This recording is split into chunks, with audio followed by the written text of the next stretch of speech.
bu leer la. d'accord alors ñu daanelee ci wàllum finance publique notamment la relation entre le Sénégal ak le Fonds monétaire international barki démb ca Washington am na beneen ndaje bu yees boo xam ne madame Kristalina Georgieva jot na koo sikk ak ñaari ministres yu ràññeeku ci réew mi notamment Cheikh Diba Abdourahmane Sarr loolu mooy unième rencontre boo xam ne nii gu xew la à l'issue de cette réunion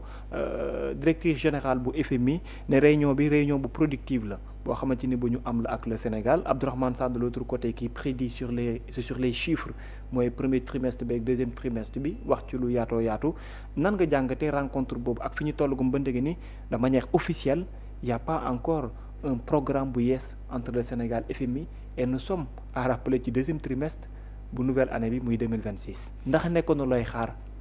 ci waxtu waaw sincèrement yaakaaroon nañ ne du ñu débuter année 2026 sans programme ak FMI parce que quand même ñaari at doyoon na sëkk pour saytu Cour des comptes saytu na cabinet Mazars saytu na jox nañ leen ñoom rapport yi ba ñoom ci seen bopp d'accord nañ ci conclusion rapport bi parce que déggoon ngeen directrice FMI ne waaw dafa am bor bu ñu làq d'accord nañu ci li gouvernement Sénégal wax te d'accordoon nañu ci mesure correctrice yi nga xam ne gouvernement proposé woon na ko pour loolu dootul amati parce que njeexital bi yëpp loolu la woon mooy naka la ñuy def ba lii am bor bi egg foofu te gisuñu ko woon naka la ñuy def ba dootul mënati am ministère des finances jëloon na ay engagement ci naka lay yan mesure lay teg ba loolu dootul mënati am et aussi ñun def nañ suñu plan bopp xaaruñu FMI ñu def suñu plan de redressement boo xam ne dina tax ñu jooyanti bor bi fu mu toll par rapport ak suñu PIB ñu jooyanti déficit budgétaire bi ba nga xam ne avant ñuy egg 2027 2028 suñu déficit budgétaire dina toll niveau bu mu waroon toll donc li desoon rek mooy FMI ñëw nag topp ñu ñun ci suñu stratégie waaw comme ni mu ko bëggee woon ñun suñu stratégie pas ñoom seen stratégie parce que foofu la waroo amee woon ci mbiru restructuration ou pas ñun suñu gouvernement bi transparent na ba wax leen état wu finance yi donc loolu déjà poñ bu am solo la woon mooy ñun newuñ di làq état wu finance yi au contraire dañ ko wax donc rapport de confiance bi ñu waroon soxla entre ñun ak FMI normalement dafa waroon gën a dëgër li ci des rek ci approche ak méthodologie ak stratégie la waroon ne mais jàpp naa ne quand même ñaari at ëpp na ñoom ay fonctionnaires internationaux lañ suñu ministre de l'économie fonctionnaire FMI la woon waroon nañ mën a toog ci diir bu gàtt vraiment ñu tëgg plan boo xam ne dañ ciy d'accord ñu wéy ci léegi nag ministre de l'économie nee na les choses se passent bien ñu ngi consolider les choses mais nañ ko gën a baral man dama jàpp ne Sénégal fi mu toll aussi dañoo soxla ay financement dañoo soxla ci ñett at yi desee président Diomaye Faye mu am de nouveaux projets yuy ñëw te projet yooyu moo mun a tax ñu résorber taux de chômage bi parce que nag xam nañ ne chômage bi aussi day gën a yokk au niveau de la tranche jeune yàggul dara il nous faut ñu am des projets yu bees am des chantiers yu bees domaines yi nga xam ne dafa am régression comme BTP et cetera mu gën a ñëw aussi suñu secteur privé national ci sa crise alimentaire mun na dem ba suñu du ñu am assez de marge pour mun a gën a subventionner gën a mun a supporter population yi donc ñàkkul ne jafe-jafe yi ñu jëm aussi ak projection parce que FMI aussi ak Banque mondiale dañuy liggéey ci ay projection non li ma gis ni également aussi dans ce sens là mën naa la ko liiral pour ñu ko mooy sur le plan des équilibres extérieurs la situation apparaît également plus fragile le déficit du compte courant devrait atteindre 6,2% du PIB en 2026 contre 5,4% initialement prévu. Il est attendu de 5,8% en 2027, signe d'ajustement progressif mais encore limité. C'est ce que l'on nous dit. waaw xam nga ñun même début chaque année bu ñuy voter loi des finances. di dëxëñ budget bi dañuy wax les suñu situation économique nationale mais dañuy wax aussi les prévisions par rapport au choc exogène. parce que ñun il y a aucune économie qui est fermée économie yëpp ay jëflante la tey prix baril bi bu wàññeekoo wala mu yokk day impacter suñu économie bon léegi ñun dañuy exporter pétrole bon peut-être bu yokk dina am lu mu yokk ci ressources yi mais ci côté dépense bi aussi daa am lu mu ciy kii ndax flambée des prix day tax population yi bu ñu ko mënul supporter état bi génne ci gafakaam donc c'est normal que ñu réajuster mais pour le moment jàpp naa ne teel na parce que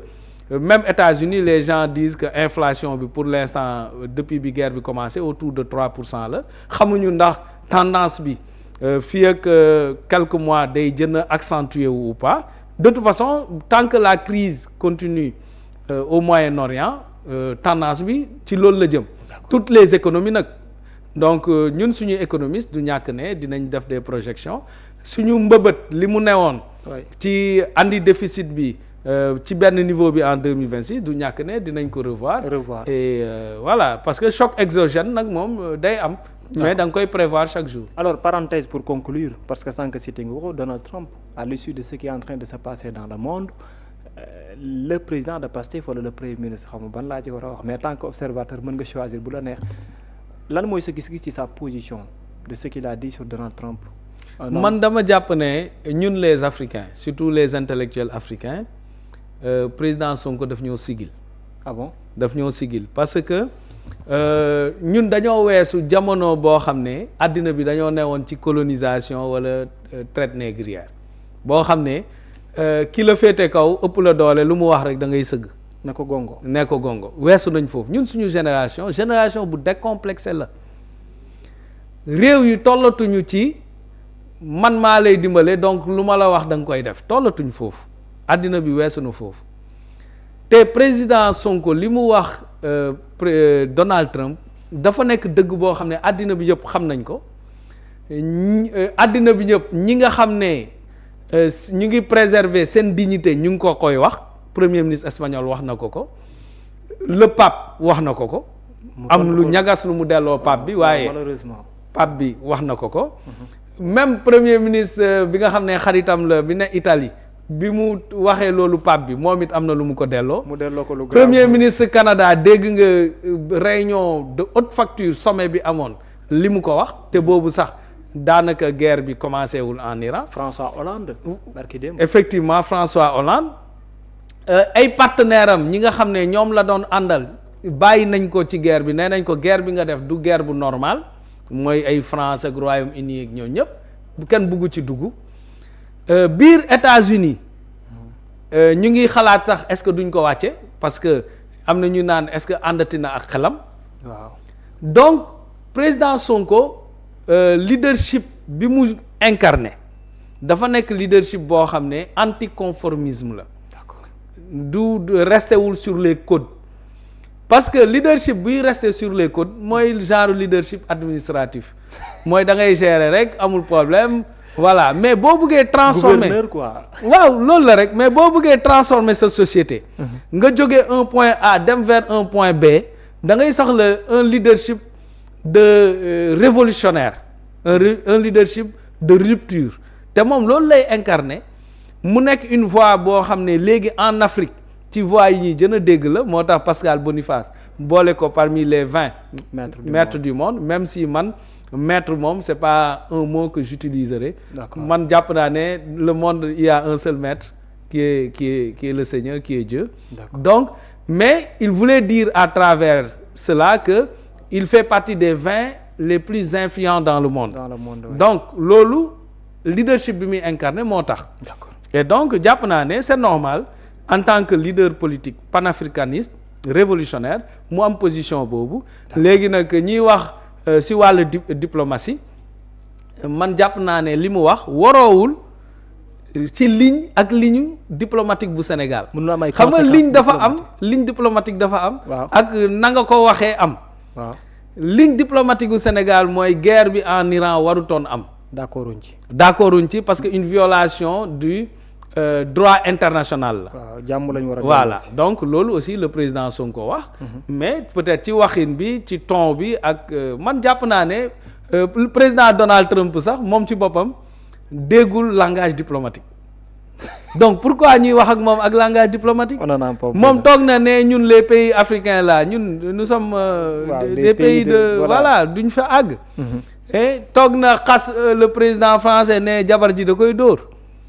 xam nga kooku nekkatul dans la diplomatie. puis li mu yàq Pape bi nii barki démb. Pape bi lu nekk yàq na ko dem na Venezuela jël président bi coppet yóbbu États-Unis tëj ko kaso. Iran premier jour nga rey seen guide suprême. donc addina bi aussi ñun mënuñu bokk ak moom addina bi te lu mu teg rek. ñu ne ko gongo. baaxul si ñun teewul ñu ne ko gongo. loolu mënul ne mais n'empêche am na Sénégalais yu bari jàpp ne il devait tout faire sauf ça parce que dafa bari risque notamment des politiques qui sont dans l'opposition. waaw mais ñooñu mooy ñi nga xam ne Sonko bu xëyee ne le soleil se lève à l'est se couche à l'ouest ñu ne non non dafa def na erreur c'est le contraire donc xam nga loolu aussi mënoo ci dara am na ñoo xam ne bu président Sonko waxee droite la ñoom nee nañ d'emblée nee nañ gauche la alors que dans le fond ñi koy wax ñëpp dañuy ne dans le fond d'accord nañ ci li mu wax waaye newul moom moo ko war a wax waru ko wax mais c'est un leader politique libre te moom wax na ne poste tënku ko parce que poste c'est juste un moyen de servir mais yow idées yi ngay véhiculer